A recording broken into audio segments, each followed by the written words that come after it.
Dos amigos hambrientos es una historia apropiada a partir de los 9 años.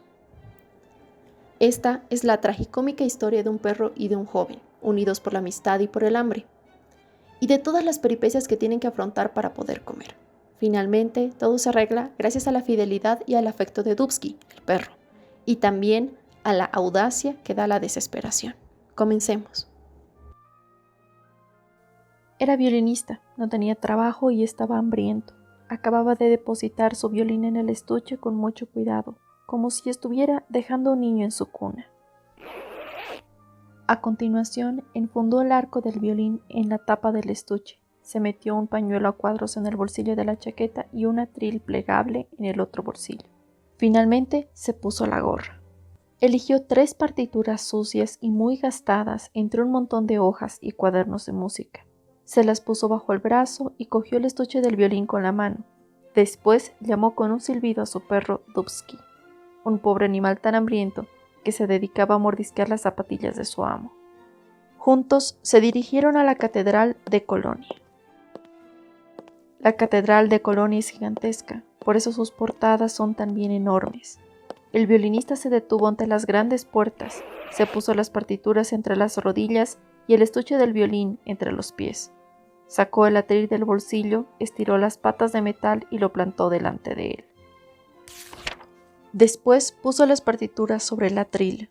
En primer lugar figuraba una melodía que había compuesto hacía ya muchos años un joven músico llamado Mozart. Dubsky echó un vistazo a la hoja y se dio cuenta enseguida de que su amo iba a tocar una pieza de Mozart.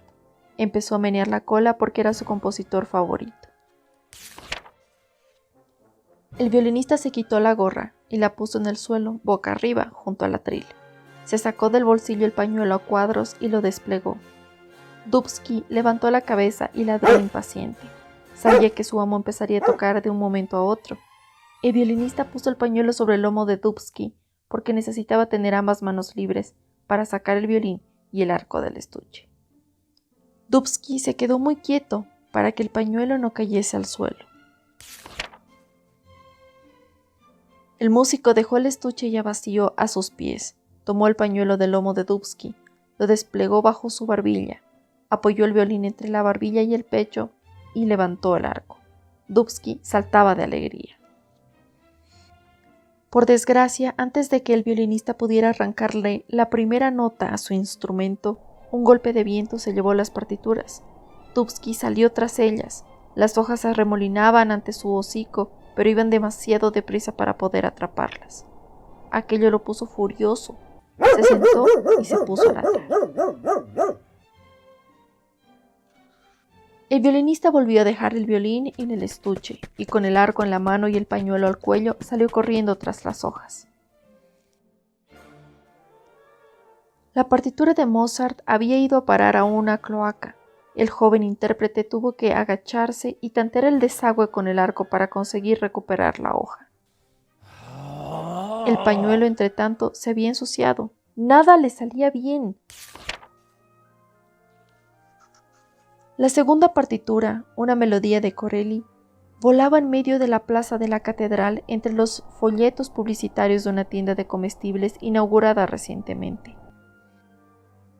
El violinista nunca lo hubiese recuperado de no haber sido por Dubsky, que empezó a ladrar señalando al montón de papeles. El músico revolvió los folletos para encontrar su partitura. Sin darse cuenta, se llevó también una de aquellas hojas de propaganda. Entretanto, un perro 3 veces más grande que Dubsky había descubierto la gorra del violinista y se había puesto a olfatearla por todas partes. De repente, levantó una pata y se puso a mear justo sobre el atril. Después, se dio la vuelta y sin darse cuenta tiró al suelo el instrumento. El músico no se enteró de nada, pero Dubsky lo vio todo. Fue hacia allí corriendo y echó a aquel perro tan grande. La tercera partitura, la de las danzas de Bela Bartók, dio un par de volteretas en el aire y se quedó enganchada en los adornos de una farola. La hoja ondeaba y crujía a causa del viento. Dubsky daba vueltas a la farola sin cesar de ladrar. Finalmente el violinista miró hacia arriba y descubrió la hoja. ¿Cómo podría alcanzarla? Necesitaba una mano para sostener las dos partituras que ya había recuperado y la otra para sujetar el arco del violín. Dubski se dispuso a ayudarle, cogió cuidadosamente el arco con la boca y dejó que su amo le pusiera las hojas bajo la cola. El violinista tenía ahora las manos libres y podía trepar por la farola en busca de la partitura de Béla Bartók. ¡Vamos allá! A medio camino se le cayó el pañuelo. Dubski vio caer el pañuelo a su lado, pero como ya tenía el arco en el hocico y las hojas bajo la cola, no tuvo más remedio que sujetar el pañuelo con una pata hasta que el violinista volvió con la tercera partitura. A Dubski se le hizo muy difícil no menear la cola y ladrar de alegría cuando su amo se le acercó sonriente. El violinista se agachó para recoger el pañuelo y Dubski levantó la pata.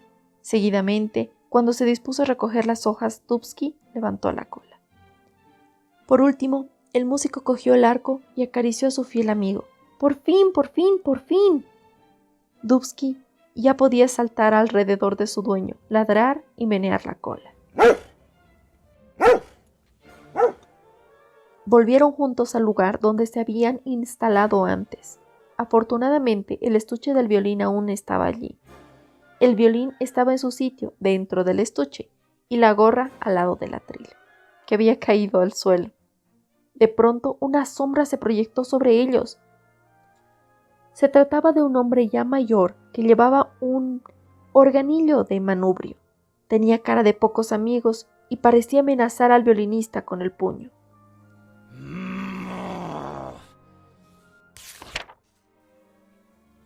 El violinista comprendió el mensaje. Tenía que irse de allí porque aquel hombre quería tocar delante de la catedral. Se encogió de hombros con tristeza.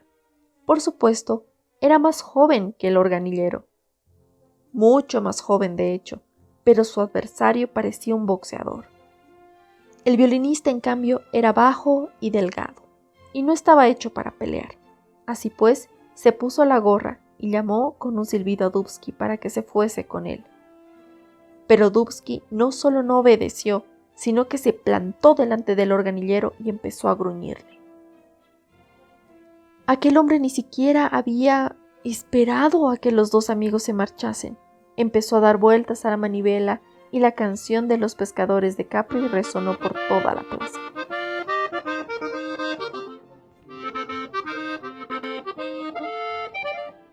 Dos niños se pararon a mirar y quisieron hacer girar también la manivela, pero el organillero los echó.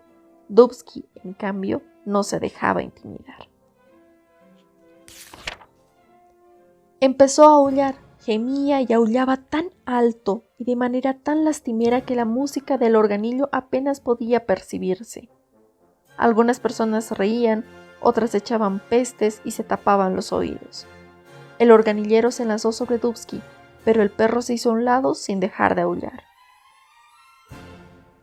Al final, el organillero dejó de darle a la manivela y furioso se fue con su instrumento hacia la estación. Ahora el violinista podía tocar sin problemas.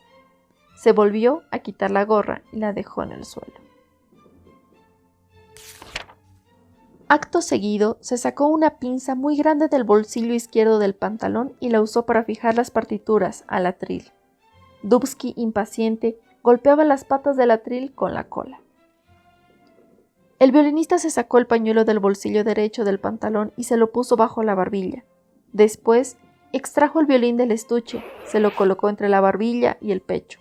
Desplazó la barbilla a un lado y a otro hasta encontrar la posición idónea. Saludó con la cabeza a Dubski, que le miraba con los ojos muy abiertos, y levantó el arco para empezar a tocar. Pero los tornillos de las patas del atril se habían aflojado a causa de la caída. De pronto la parte superior del atril se vino abajo hasta quedar a la altura de la cabeza de Dubski. Ahora solo él podía leer las notas, pero claro, los perros no saben tocar el violín, es una lástima. Desconcertado, Dubski se puso a ladrar a la página que tenía delante del hocico. De pronto se quedó mirando a su amo. ¿Qué se suponía que debía hacer ahora? ¿Olfatear la hoja? ¿Vigilarla? ¿O simplemente no comérsela? El violinista suspiró y dejó el arco y el violín sobre el estuche. Estiró las patas del atril y apretó bien todos los tornillos. Después volvió a coger el arco y el violín, se apoyó el instrumento contra la barbilla, levantó el arco y se dispuso a tocar. ¡Por fin! El violinista tenía ya muchísima hambre y Dubski aún más. De hecho, había estado a punto de comerse la partitura. Sí, el violinista tocaba, pero ¿qué estaba tocando exactamente? No se había dado cuenta de que el folleto publicitario de la tienda de comestibles había quedado encima de las partituras. El músico tocaba lo que leía en el folleto, y aquello sonaba muy mal. Dubski estaba sentado al lado de la gorra, rascándose y gimiendo levemente. La música del folleto no gustaba a la gente que pasaba por allí. Todos ponían caras extrañas, miraban a otra parte y pasaban de largo. La gorra seguía vacía. El único que echó algo fue un abuelo, un auténtico bromista, que les lanzó un botón, que debía de haber encontrado en alguna parte. El violinista dejó de tocar. A él tampoco le gustaba aquella música. Observó con detenimiento la hoja que tenía ante sí y se dio cuenta de que había ilustraciones de aceitunas, rábanos y nueces. Había sobre todo nueces que él había confundido con notas. El violinista sacudió la cabeza y tomó enseguida la partitura con la música de Mozart. Cuando empezó a tocar, la gente apareció de nuevo y comenzó a pasear plaza arriba y plaza abajo, como era habitual. Pero no tiraba ninguna moneda a la gorra. Por lo visto, habían oído interpretar la música de Mozart mucho mejor. El joven músico decidió probar con la partitura de Corelli. Intentó hacerlo lo mejor posible. Tocó con toda la fuerza, la intensidad y el sentimiento de que era capaz. Dejó que las notas volasen y vibrasen, gimiesen y temblasen. Pero la gorra continuaba vacía. Dubski se enfadó con los paseantes y empezó a gruñirles. El violinista y su perro pusieron sus últimas esperanzas en la melodía de Béla Bartók. El músico deslizaba el arco arriba y abajo como un loco, y sus dedos se movían tan deprisa que nadie podía seguirlos con la vista. Tocaba el violín con tanto empeño que a la gente se le ponían los pelos de punta. El violinista se puso incluso a bailar al son de su propia música. Dubski también bailaba sobre sus dos patas traseras, pero pese a todo, la gorra continuaba casi vacía. Solo habían echado 9 monedas. A la gente no le gustaba mucho la música de Béla Bartók. Y además, el violinista no bailaba demasiado bien. Por otra parte, solo se puede bailar cuando se tienen fuerzas, y el pobre estaba tan débil a causa del hambre que apenas podía moverse. Las 9 monedas no se debían a sus esfuerzos, sino a la graciosa danza de Dubski. 2 monedas de 2 pfennigs, 6 de 10 y 1 de 50. Demasiado poco para calmar el hambre de un perro y de su dueño. Preocupado, el violinista dejó de tocar. Su estómago no paraba de hacer ruidos. Al verlo tan triste, Dubski le lamió la mano. Después apoyó la cabeza sobre las patas y aulló angustiado.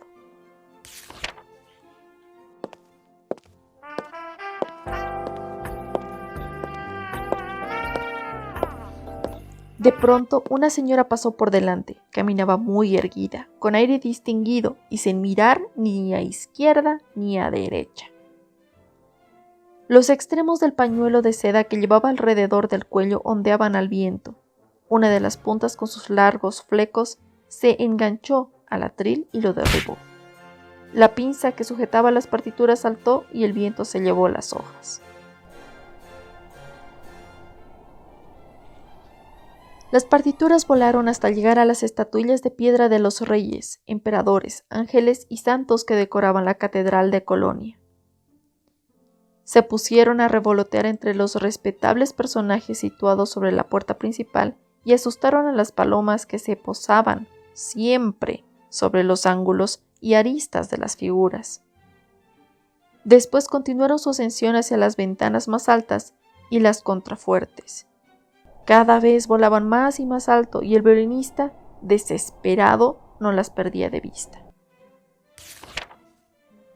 La señora no se preocupó ni del músico ni de las partituras, ni siquiera se dio cuenta de lo que había hecho, y hacía ya un rato que había entrado en la tienda de comestibles, pero su perfume permanecía todavía en la plaza ante la catedral. Dubski aún podía olfatearlo. El violinista miraba hacia arriba, esperando que las partituras bajasen por fin, pero seguían en lo alto. Unos 15 minutos después, el violinista bajó la cabeza y exhaló un profundo suspiro. Guardó el violín y el arco en el estuche y llamó a Dubski para que los vigilase. Acto seguido, se dispuso a hacer algo muy poco habitual. Se puso a trepar por las paredes de la catedral para recuperar sus partituras. La escalada no era nada fácil. 2 punkis le ayudaron a llegar hasta los pies de una figura. Se agarró fuerte y siguió trepando. La figura representaba al emperador Carlomagno, con una espada y el globo imperial. Las palomas que anidaban en la corona del emperador emprendieron el vuelo asustadas. El violinista se sentó sobre el brazo del emperador Carlos y se paró un rato a descansar. Aprovechó para mirar el paisaje. Por encima de él la catedral se alzaba hasta las nubes. Por debajo, aún no muy lejos, Dubski lloriqueaba. Al trepar hasta la corona del emperador, el violinista se sintió mareado, le entró miedo y decidió volver enseguida junto a su perro. Con una rasgadura en los pantalones y la chaqueta llena de excrementos de paloma, recogió su sombrero, se frotó los ojos y acarició a Dubski. Gracias a Dios, los dos estaban aún vivos. Eso era lo más importante. Carraspeó con decisión, recogió el atril y lo dejó junto al estuche del violín. Después, apartó tiernamente a Dubski del estuche, lo abrió, sacó el violín y el arco. Se apoyó el violín en el hombro y empezó a tocar, esta vez sin partitura y sin el pañuelo bajo la barbilla. De hecho, el pañuelo se había quedado enganchado en la punta de la espada del emperador Carlos, donde ondeaba como una bandera. Bueno, en realidad estaba bastante más arriba de lo normal para una bandera. El músico tocaba ahora lo que le salía de dentro, melodías que nadie había compuesto nunca ni interpretado antes que él. La gente aguzaba los oídos, se acercaba al violinista y se quedaba allí para escuchar su música. Cada vez llegaba más gente, tanto desde la catedral como desde la estación, llegaban de todas las calles. Incluso aquella señora tan elegante salió de la tienda de comestibles y se dirigió hacia él. Cuando dejó de tocar, todos le aplaudieron. Todo el mundo le pidió que siguiera tocando. Todos querían volver a oír aquella melodía, porque la encontraban fantástica. Un gran gentío se agitaba en torno al violinista y a su perro. Cuando el músico empezó a interpretar de nuevo su creación, Dubski cogió la gorra y empezó a pasarla entre la gente. Poco después, la gorra estaba tan llena de monedas que Dubski apenas podía sostener todo aquel peso. Incluso una de las estatuas que estaba sobre la portada arrojó una moneda muy antigua, ya gastada por el uso. La estatua apuntó bien, la moneda fue a caer exactamente dentro de la gorra. Las palomas también contribuían lanzando sus excrementos. Era lo único que tenían. El violinista siguió tocando hasta que Dubski fue incapaz de seguir arrastrando la gorra. Entonces retiró el arco del violín, hizo una reverencia al público que aplaudía sin cesar, guardó el violín y el arco en el estuche. Se puso el atril en un bolsillo de la chaqueta, vació la gorra en el otro bolsillo, se la puso en la cabeza y se fue con Dubski, que no paraba de brincar porque sabía que había llegado la hora de ir a comer. Mientras caminaba, el violinista notó de pronto que alguien le tiraba de una pierna. Se dio la vuelta y vio que se trataba de Dubski. El perro daba saltos y señalaba la catedral con una pata. Allá arriba, cerca de los contrafuertes, el emperador Carlos saludaba con su espada de piedra. El pañuelo a cuadros seguía ondeando en la punta de la espada. El violinista sonrió y saludó a su vez. Entonces el pañuelo se desprendió de la espada, atravesó la gran plaza y llegó hasta él. El músico lo recogió, se despidió con él del emperador Carlos y se lo anudó al cuello. Después se fue con Dubski a la pizzería de Salvatore, que estaba detrás de la catedral, junto a la estación. Allí encontró al organillero, que aún daba vueltas a la manivela sin que nadie se parase a escucharle ni le lanzase monedas. Dubski no huyó al pasar por su lado. En casa de Salvatore, el violinista compró 3 pizzas con aceitunas, setas y, naturalmente, mucho salchichón y mucho tomate. Una pizza era para Dubski y otra para él, grande como una rueda de carro. Después pidió una botella de vino tinto. Pero, ¿para quién era la tercera pizza? Para el organillero, claro está. El violinista y Dubski le invitaron a comer. Se comieron las pizzas y se fueron pasando la botella por turnos. Y de este modo por fin pudieron calmar su apetito. Muchas gracias por escuchar el audiolibro. El próximo mes nos vemos nuevamente con otra historia infantil. No te olvides suscribirte al canal, picar a la campanita y seguirnos en TikTok, Instagram y Facebook. Nos vemos.